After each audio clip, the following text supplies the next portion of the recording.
UFC fighter Jordan Griffin joining us via Locked In Satellite Radio. What's going on, Jordan? How you doing today?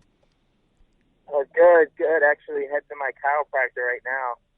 Straightening me out. Brookfield Chiropractic. My guy Matt Christensen from Jiu-Jitsu, he's a chiropractor, and he invited me in. He's really helped me out a lot. So, thanks, Brookfield Chiropractic. Well, thank you for giving us your time. I know you're a busy guy. We truly appreciate it, going back and forth with you. How does it feel to say UFC fighter? Your last fight was on UFC Contender Series, but now you are here fighting in Milwaukee coming up. How does that feel to hear your name on the UFC roster? I'm getting used to it. Yeah, I'm getting used to it. I think it's crazy. Like, I told so many people what I was going to do, and I did it. I said, I'm going to murder people in the LFA. I'm going to go there. And, I was able to pull off those submissions and really dominate and got my opportunity in the Contender Series. And I told people, I'm going to get on that LFA. I'm going to get on that Milwaukee UFC card. I'm going to get on it. I promoted it. I just put it out there. And, Fate just, it's like everything just came to me. You know what I mean? Obviously, I earned it, but, it feels great. That's awesome. So excited for you because now you also have Sergio Pettis fighting on the same card you're competing as. And we all know you guys are teammates, and I'm sure you guys have your wars. I don't know if you're like, hey, I beat you last time and you have bragging rights, but how is it to be on the same card as your teammate? Do you think, is it a distraction? Is it almost like, is it helping you because you guys are unified and you have the same goal on the same night? It's great, man. It's great. It's the energy, man. The energy, it's great. Sergio, not a lot of people know this, but Sergio and I went to high school together, and we were on the wrestling team together. So he made a post the other day. He said from highest wrestling to the UFC, and it's cool that I have, that one person that I'm really on that journey with. You know what I mean? Like someone I started out with when I knew literally nothing about mixed martial arts, and now I'm at the highest level of mixed martial arts, and he's right there. So it's cool that I have him there, and I'm gonna have my other teammates Gerald Mearshart and Jared Gordon and Eric Cope there as well. Yeah, it's a stacked card. It's RofusSport City there in Milwaukee. We can't wait for it. We're coming for heads. Absolutely, buddy. So he's fought, Inge's fought in the UFC 2-3 times. Is that anything you are looking forward to? Your first time in the octagon, is that a big thing, or you're like, shit, it's another fight in the cage, let's get it done, and you're just going to take him to school?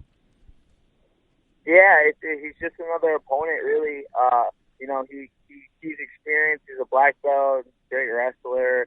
But I think my thing is I just don't give up, and I'm pretty good at getting out of tricky situations. So the biggest thing with him is my advantage is going to be my striking with him. Yeah.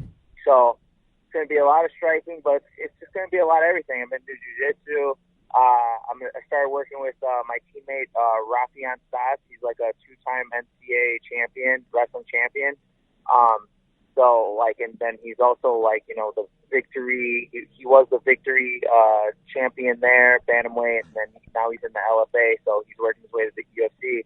But I'm working with him on my wrestling, and then working with Professor Daniel Wanderlei on my third-degree black belt. Working with him on my jiu-jitsu always. So it's just, just be ready. I'm not really too stressed about it. I know, if I get hit a couple of times, I'll get pissed off and I'll do something crazy that everybody will love. So we're excited for it, man. Oh my gosh, Jordan. Okay, so I don't know if you follow other sports, but like in college basketball, some players adapt well to the NBA. It's a different speed. It's obviously a different level. They're professional players. Some don't adapt as well. Same with the NFL, with college football going into the NFL. With the UFC and the MMA game, I don't think most fans will notice it, but you as a fighter, do you notice it, the difference of you roll around with UFC fighters all the time. Do you feel that difference from the other levels prior to this and to the UFC level? Do you think you'll be able to transition well and just flourish in the UFC? I think things couldn't have worked out better for me, to be honest. Just because if you look at all the guys that I fought, at least the last I'm on a 4-fight win streak. If you look at the last 6 or 8 dudes I fought, they all had over 10 wins. They all had winning records. They were all tough in their own way, in their own sense. So my record is by no means padded. You know what I mean? Yeah. And I mean, we even said it with Maurice.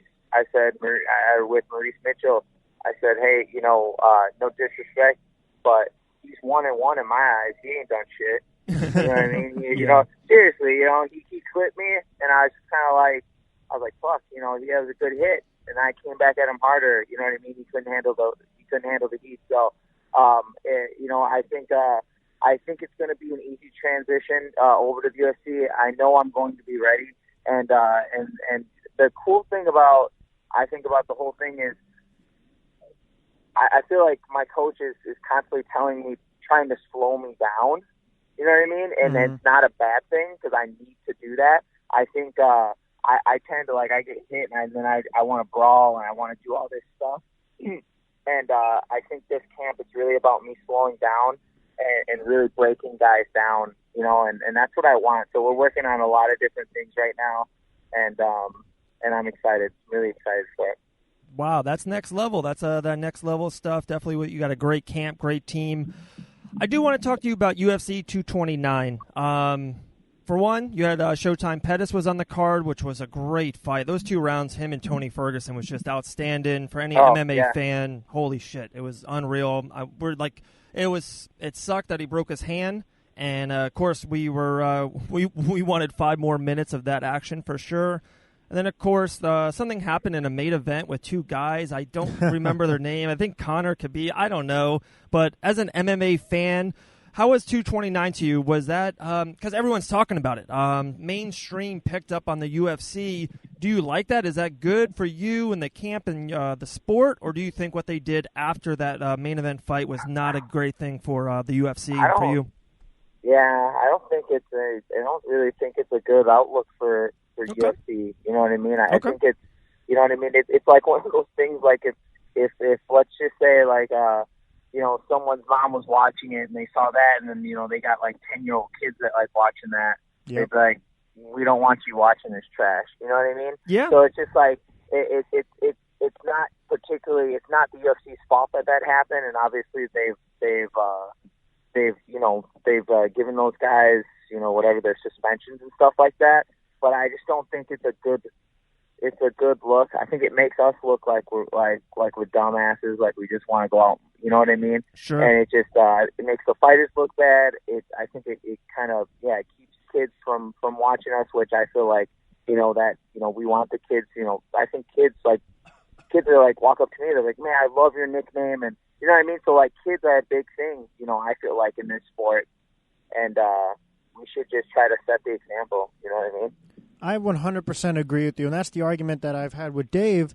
Is it's like, I don't believe all publicity is good publicity, in the sense that, like, just because people are talking about the UFC doesn't mean they're talking about it in the right way. And martial arts is all about integrity and respect. And I understand you're going to have people who don't like each other, but that's happened plenty of times in the past.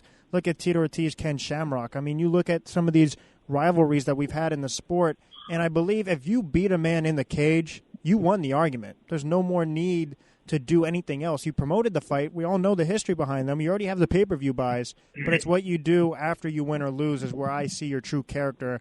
And for both parties, I didn't think it was a good look before and after the fight. Yeah. I mean, it's unfortunate. And hey, I mean, if that's what they got to do to make money, then that's great. I mean, they've been in the game, in the UFC game longer than me. But I don't think you'll be seeing me jumping out of the cage, you know, karate kicking someone in the face from like 6 feet off. It was crazy. Like, yeah, I just don't think it's gonna happen.